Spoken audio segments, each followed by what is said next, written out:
All right, so part 2 of this lesson, we're going to be talking about wavelengths and how that changes. Speed, we already know how it changes because speed will slow down, because that's what the refractive index is relating to. It's relating to how fast it's actually moving.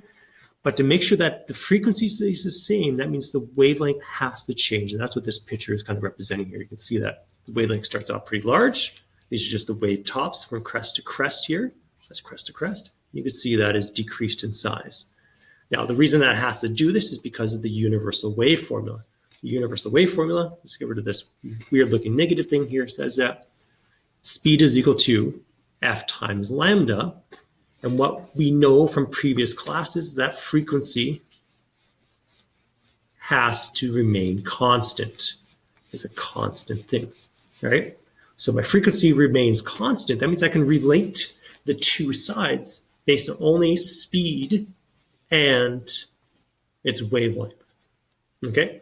But before we do that, let's just look at this part right here. What I can do here is I can rearrange this formula for C, or V, sorry. So if I go V is equal to, I don't know why I put another equal sign there, C over N, right? It's my index of refraction. This is the speed in the medium. This is the measured speed. Remember that from the previous video. And this is the index of refraction here. What I can do is I can put that into this formula up here. I can relate the two and say, okay, C over N is equal to F times lambda. So I can say that this is equal to F times lambda. Yeah, and that's going to be important for later, because what we're going to do now is we're going to plug this into Snell's law. Now, Snell's law says this. Okay, oh, actually, yeah. Snell's law says what am I going to say? Snell's law. Yeah, let's say Snell's law, which is N2 over N1 is equal to sine 1 over sine 2, sine theta 2, sine theta 1. But I'm really just worried about this N1 over N2. So I'm going to go back to this formula up here that says, I'm just going to get rid of the V part for this. Actually, I might use the V part for later. I'm just going to write that down here so I can see it. V is equal to C over N is equal to F times lambda. Okay, so I'm going to combine these in kind of a weird fashion here. So the first way I'm going to combine these is I'm just going to go back to the original N formula where it says N is equal to C over V. And I'm going to replace that here. So N2, if this is 1, this would be 1. C is a constant. So N2 would be C over V1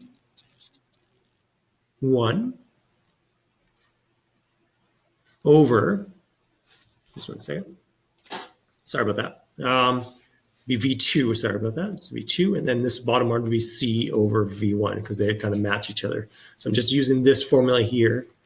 I'm just replacing those into the top here. The both C's will cancel out, so I'll get 1 over V2 over 1 over V1. And this will flip over because I'm divided by a fraction. Divided by a fraction here. This will be V1 over V2.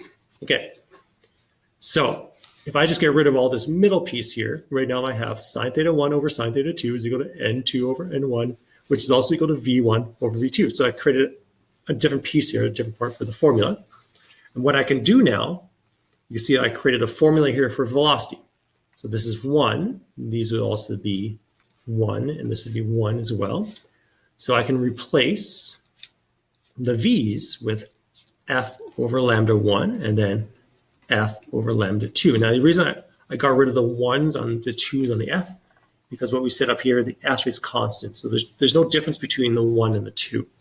You can put them there if you want, but because they're the same reason those C's would cancel out is because of the same, these would also cancel each other out. And I'm left with lambda 1 over lambda 2, which is my wavelengths. So all of this simplifies down to, if I just get rid of some of the middle steps here, sine theta 1 over sine theta 2 is equal to n2 over n1, which is equal to v1, sorry, that's a 1 here, over v2 is equal to lambda 1 over lambda 2. Now, on your formula sheet, they split this into two different formulas. This splits into sine theta 1 over sine theta 2 over, or is equal to n2 over n1. And then they split this second part up this way. Well, they do put the index of refractions there, and then they put the speed and the wavelengths on the next line. But they are the same thing. So if I know the speed of the two before and after the refraction, then I can find the angle as well because they are equal to that ratio as well.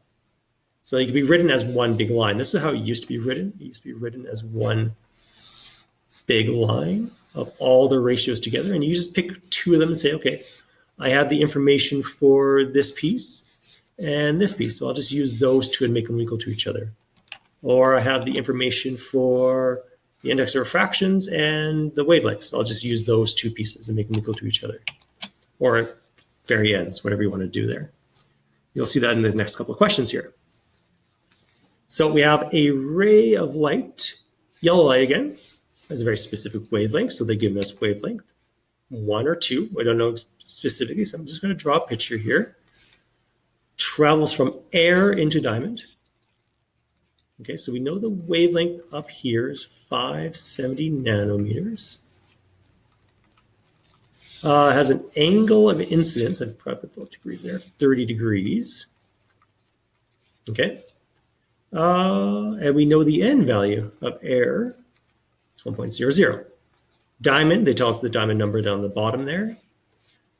It's going into a more dense material, so I'm assuming the angle is probably going to get smaller with my refracted angle. Okay. I think that's all the information that we have. Okay, so we label one side to be 1, and we label the other side to be 2. It doesn't matter which one's which.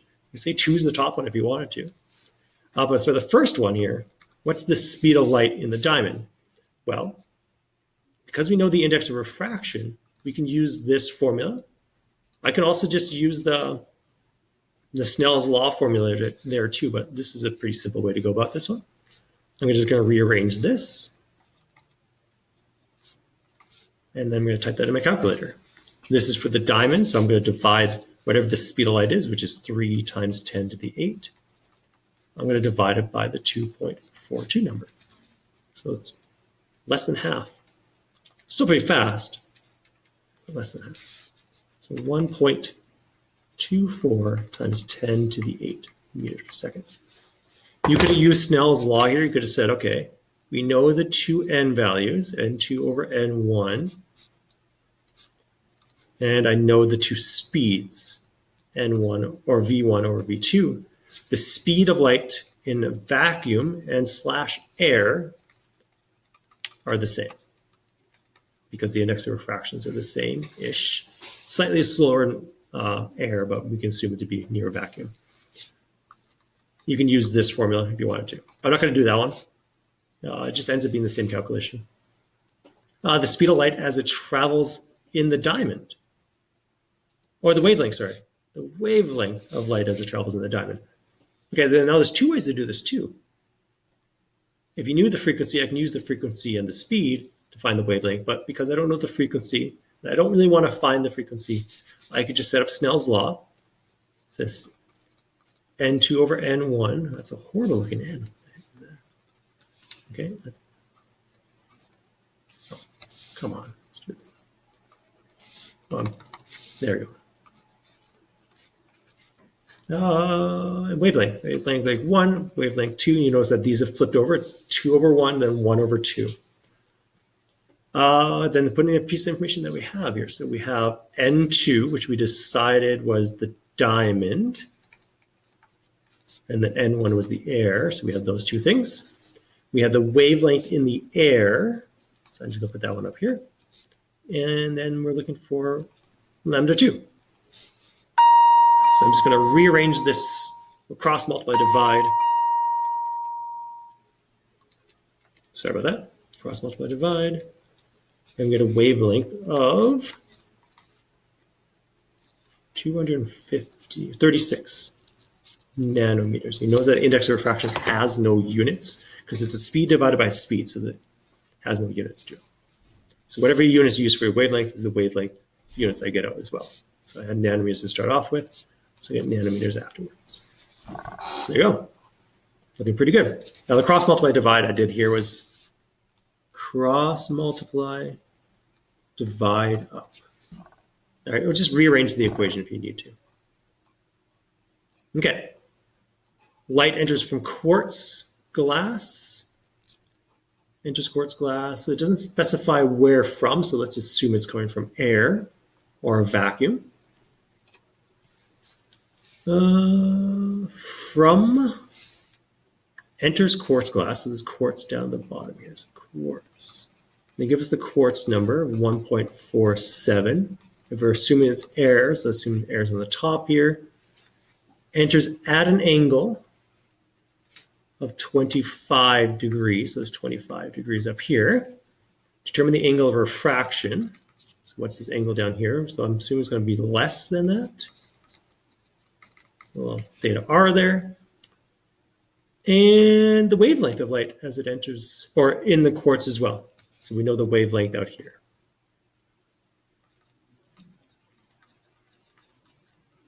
Okay, and we're looking for this wavelength down here. Looking for those two things. So we're going to start off. Let's start off with finding theta r. Okay. I'm just going to label these two things. Let's call the bottom one 2 again, the top one 1. So this is technically looking for 2. This is 1 on the bottom. And just remember that these are going to flip over. So 1 is now on the top.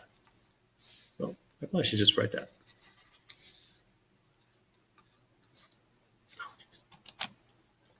Stupid thing. Sorry. Okay, so I'm just going to write 1 on the top here. So N1, N2. Let's put in our pieces of information that we have. So we're trying to find angle 2. We have angle 1 degrees. We have N1, 1, and then we have N2 down here, 1.47. So I'm just going to skip the intermediate step. Just remember you're taking the sine inverse eventually.